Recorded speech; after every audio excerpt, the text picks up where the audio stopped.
क्या असुरों के गुरु शुक्राचार्य वास्तव में अधर्मी थे?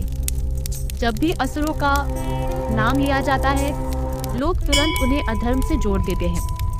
लेकिन क्या आपने कभी सोचा है कि असुरों के गुरु शुक्राचार्य वास्तव में कैसे थे? वे कोई साधारण व्यक्ति नहीं थे। शुक्राचार्य केवल एक गुरु नहीं थे। शुक्राचार्य महान ब्राह्मण, तपस्वी और संजीवनी विद्या के ज्ञाता थे। एक ऐसी दिव्य शक्ति जिससे मृत असुर भी पुनः जीवित हो जाते थे। इतना ज्ञान होने के बाद भी उन्होंने देवताओं का गुरु बनने के बजाय असुरों को शिक्षित करना चुना। दूसरी कथा अनुसार शुक्राचार्य को देवेंद्र पसंद नहीं करते थे, इसलिए उन्होंने बृहस्पति को गुरु चुन लिया। ये बात शुक्राचार्य सह नहीं पाए और दैत्य गुरु बन गए। क्यों? क्योंकि उनका मानना था कि हर प्राणी को धर्म और ज्ञान का अधिकार है। यही कारण था कि देवता भी उनसे भय खाते थे। उन्होंने असुरों को केवल युद्ध नहीं सिखाया, बल्कि नीति, संयम और धर्म का मार्ग भी बताया। उनका ज्ञान इतना विशाल था कि देवताओं के गुरु बृहस्पति भी उनका सम्मान करते थे।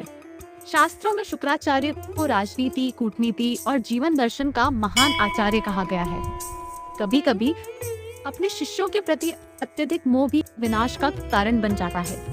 शुक्राचार्य कई बार असुरों का साथ देते देते देवताओं के विरोध में खड़े दिखाई दिए। यहीं से लोगों ने उन्हें अधर्म का गुरु कहना शुरू कर दिया। असल में शुक्राचार्य अधर्म के पक्ष में नहीं थे। वे अपने शिष्यों के प्रति निष्ठावान थे। एक सच्चा गुरु वही होता है जो अपने शिष्यों को कभी अकेला नहीं छोड़ता। उनके सबसे महान शिष्यों में से एक थे महाबली, एक ऐसा राजा जिसकी दानशीलता और सत्य निष्ठा के आगे देवता भी नतमस्तक हो गए। जब वामन 3 पग भूमि मांगने आए, तब शुक्राचार्य समझ गए कि यह कोई साधारण ब्राह्मण नहीं, स्वयं भगवान विष्णु हैं। उन्होंने बलि को रोकने की कोशिश की, क्योंकि वे अपने शिष्य का सर्वस्व नष्ट होते नहीं देखना चाहते थे। लेकिन बलि ने दान दिया और उसी त्याग के कारण उन्हें अमर यश प्राप्त हुआ। भगवान वामन स्वयं उनके द्वारपाल बने और भविष्य में इंद्र पद प्राप्त करने का वरदान भी मिला। सोचिए, अगर गुरु अधर्मी होता तो उनका शिष्य इतना महान कैसे बनता? सच्चाई यह है कि शुक्राचार्य बुरे नहीं थे। वे अपने पक्ष के प्रति निष्ठावान, धर्मज्ञ और अत्यंत बुद्धिमान आचार्य थे। हिंदू धर्म में हर असुर बुरा नहीं होता और हर देवता हमेशा सही नहीं होता। यही सनातन धर्म की सबसे गहरी सीख है। देवताओं के विरोध में खड़ा होना अधर्म नहीं होता। अधर्म होता है सत्य और धर्म का त्याग करना।